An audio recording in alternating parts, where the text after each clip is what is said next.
ठीक है ना। तो इसके लिए सबसे पहले क्या करते हैं, देखिए सबसे पहले एक वृत्त बनाते हैं।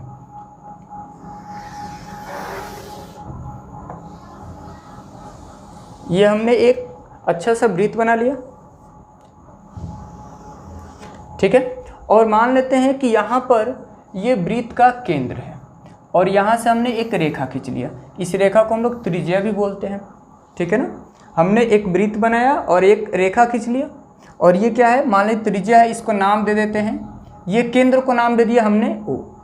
अब क्या करते हैं, यहाँ से एक और रेखा खींचते हैं, यहाँ पर इसको नाम दे देते हैं, जैसे मान लीजिए इसको नाम दे दिए OA।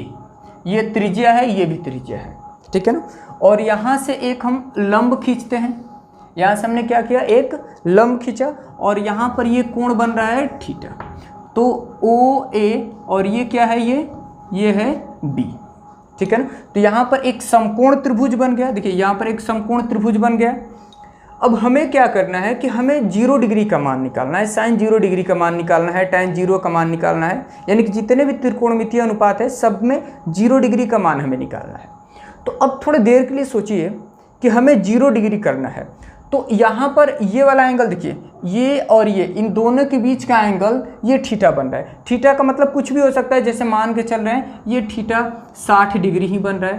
ये थीटा कितना है, 60 डिग्री, कुछ भी हो सकता है, ठीक है। हमें इस थीटा को घटा के कि कहाँ तक लाना है, 0 डिग्री करना है। छोटा करते करते 0 डिग्री करना है, तभी तो हम 0 डिग्री का मान निकालेंगे, ठीक है ना। तो यहाँ पर मान लेते हैं ये क्या बन रहा है, थीटा। ये थीटा कुछ भी हो सकता है। अब हम क्या करते हैं कि हम थीटा को छोटा करना चाहते हैं, क्योंकि छोटा करते करते हमें 0 तक पहुँचना है। तो हम इस थीटा को छोटा करते हैं। चलिए छोटा करने के लिए ये रेखा, ये जो कर्ण है, यहाँ पर ये जो कर्ण है इसको हम यहाँ पर खींचते हैं, ठीक है। ये क्या था, ये आधार था और ये वाली रेखा क्या थी, ये लंब थी, ठीक है ना। अब हमने क्या किया, देखिए हमने इस रेखा को थोड़ा और नीचे की ओर खिसकाया, ठीक है ना। इसको थोड़ा सा खिसका के नीचे की ओर लाया ताकि यहाँ पर जो कोण बन रहा था ये थोड़ा छोटा हो जाए। ये कोण क्या हो जाए, थोड़ा छोटा हो जाए। तो देखिए जैसे ही कोण छोटा हुआ तो छोटा होने से देखिए यहाँ पर क्या हुआ, यहाँ पर क्या हो क्या रहा है, जैसे ही कोण छोटा हुआ मतलब कि ये रेखा यहाँ पर आई तो कोण छोटा होने से देखिए ये जो लंब था, पहले लंब इतना बड़ा था, अब लंब ये छोटा हो गया। और जैसे ही लंब छोटा हुआ उसके साथ एक और चीज़ परिवर्तन हो रहा है। देखिए यहाँ O से B जो आधार था वो आधार अब बढ़ के यहाँ तक पहुँच गया, यानी कि अब ये B यहाँ तक पहुँच गया और ये A यहाँ तक। यानी कि जैसे जैसे कोण का मान, थीटा का मान छोटा होता जा रहा है, कम होते जा रहा है, वैसे वैसे ये लंब का मान क्या होता जा रहा है, छोटा होता जा रहा है, बिल्कुल छोटा होता जा रहा है। और ये आधार का मान बढ़ता जा रहा है। हमने क्या किया, थोड़ा सा और छोटा किया। ये हमने क्या किया, कोण को थोड़ा सा और छोटा किया, मतलब कि इस रेखा को तो थोड़ा सा और नीचे लेके आया तो ये कोण क्या हो गया, और छोटा हो गया। तो कोण जैसे ही कम होते जा रहा है, देखिए लंब यहाँ, ये B अब यहाँ पर हो गया और ये A यहाँ पर हो गया, मतलब कि लंब क्या हो गया, और छोटा हो गया और आधार बढ़ गया। और ये कर्ण में कोई परिवर्तन नहीं, क्योंकि वृत्त की त्रिज्या यहाँ खींचे, यहाँ खींचे, यहाँ खींचे, ये वृत्त की त्रिज्या क्या है, अपरिवर्तित है, बिल्कुल नहीं बदल रही, वो फिक्स है, ठीक है ना। अब क्या हो रहा है कि हम थोड़ा कोण को और छोटा किए, तो जैसे ही कोण को और छोटा किया तो ये जो लंब था ये बिल्कुल छोटा हो गया, ये और छोटा हो गया और आधार यहाँ से यहाँ तक हो गया, ठीक है ना। तो ये कोण क्या हो रहा है, देखिए इसको थोड़ा सा, ये जो त्रिभुज है इसको हम थोड़ा साइड में बनाते हैं।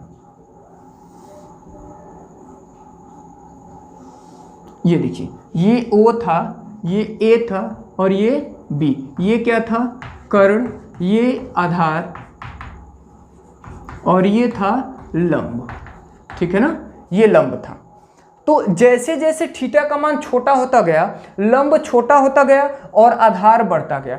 अब एक चीज़ ये ऐसा सोचिए कि जब यहाँ पर ये थीटा का मान मान लीजिए कि 2 डिग्री 3 डिग्री बन रहा है, जब थीटा एकदम से छोटा हो जाएगा, क्योंकि थीटा हमें कितना करना है, 0 डिग्री करना है, तो जब थीटा 0 हो जाएगा तो देखिए ये यहाँ पर OB था, ठीक है। जब थीटा का मान बहुत छोटा हो जाएगा तो ये वाली जो रेखा है कर्ण, ये आके आधार पे ऐसे बैठ जाएगी, मतलब कि ये जो कर्ण है देखिए यहाँ पर, ये वाली जो आधार और ये कर्ण आके इसी पर बैठ जाएगी, क्योंकि जैसे जैसे एंगल छोटा होता जाएगा, छोटा होता जाएगा, छोटा होता जाएगा और छोटा होगा, तो ये वाली जो कर्ण है आकर इसी पर चिपक जाएगी, इसी पर बैठ जाएगी। तो ये जब ये कर्ण आधार पे आके बैठ जाएगी तो ये कर्ण बराबर क्या हो जाएगा, आधार, यानी कि आधार और कर्ण दोनों क्या हो जाएंगे, बराबर हो जाएंगे। और लंब तो इतना छोटा हो गया, इतना छोटा हो गया कि वो गायब ही हो गया। मतलब कि यहाँ से ये लंब जो था, यहाँ पर लंब कितना था, ए बी, वो क्या हो गया, वो तो बिल्कुल ही खत्म, वो 0 हो गया। जब थीटा का मान बिल्कुल छोटा हो गया तो लंब क्या हो गया, ए बी 0 हो गया, ठीक है ना। और जब थीटा का मान 0 हुआ तो कर्ण और आधार क्या हो गए, बराबर हो गए, ठीक है ना। अब देखिए हम लोग एक चीज़ जानते हैं कि साइन थीटा बराबर क्या होता है, साइन थीटा बराबर होता है लंब बटे कर्ण, ये तो सबको पता है, साइन थीटा बराबर होता है लंब बटे कर्ण।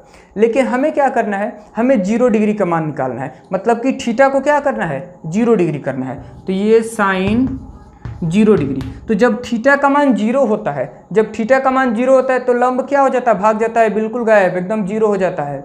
देखिए यहाँ पर थीटा का मान जैसे जैसे 0 होता गया, लंब भी क्या होता गया, छोटा होता गया, छोटा होते होते का कितना हो गया, खत्म, एकदम से 0 हो गया। तो यहाँ पर लंब के जगह पर क्या रखेंगे, 0, और बटे में कर्ण। तो किसी भी 0 में किसी भी संख्या से भाग देंगे तो आंसर क्या आएगा, 0। बात समझ में आई। साइन 0 डिग्री का मान 0 कैसे हुआ, किसी भी 0, मतलब कि 0 में अगर किसी भी संख्या से भाग देंगे तो क्या हो जाएगा, 0, क्योंकि जब थीटा का मान 0 हुआ, कोण का मान 0 हुआ, तो लंब भी क्या हो गया, 0, तो 0 में भाग देंगे तो 0।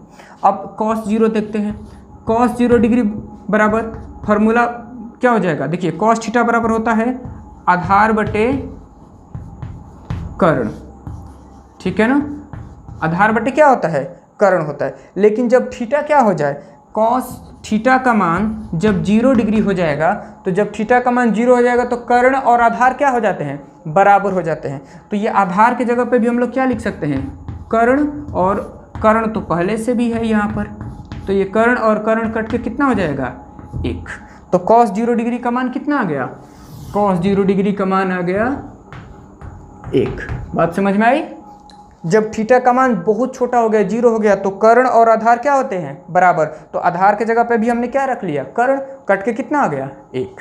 अब tan देखते हैं, tan थीटा बराबर होता है लंब बटे आधार, यही ना होता है, ठीक है। तो जब थीटा का मान क्या हो जाएगा, हमें 0 डिग्री निकालना है, तो जब थीटा का मान 0 होगा तो लंब क्या हो जाएगा, थीटा 0 तो लंब 0, और बटे में आधार, तो 0 में संख्या से भाग देंगे तो ये भी क्या हो जाएगा, 0। तो tan 0 का मान क्या होता है, 0 होता है। उसी तरह cot 0 तो क्या हो जाएगा, मान लीजिए कि cot थीटा बराबर क्या होता है, पहले आधार बटे लंब होता है, लेकिन हमें cot 0 डिग्री निकालना है। तो cot 0 डिग्री का मान, तो देखिए ऊपर आधार है और नीचे क्या है, ये लंब 0 हो गया। जब थीटा का मान 0 हुआ तो लंब 0, तो किसी भी संख्या में अगर 0 से भाग देंगे तो वो अनंत होता है, यानी कि जिसे अपरिभाषित कहते हैं। बुक में क्या लिखा रहता है, अपरिभाषित, यानी cot 0 डिग्री का मान अनंत बोले या फिर अपरिभाषित। चलिए sec 0 का मान निकालते हैं। sec थीटा बराबर होता है कर्ण बटे आधार, ठीक है ना, कर्ण बटे आधार। तो जब sec 0 डिग्री का कोण बनेगा तो कर्ण और आधार दोनों बराबर होते हैं। देखिए 0 डिग्री होगा तो कर्ण और आधार क्या होते हैं, बराबर। तो कर्ण के जगह पे भी क्या लिख सकते हैं, आधार, और पहले से भी आधार है, तो ये आधार आधार कट गया, कितना आया, 1। उसी तरह cosec 0 निकाल सकते हैं, तो cosec 0 यहाँ निकाल लेते हैं। देखिए cosec थीटा बराबर होता है कर्ण बटे लंब, ठीक है ना।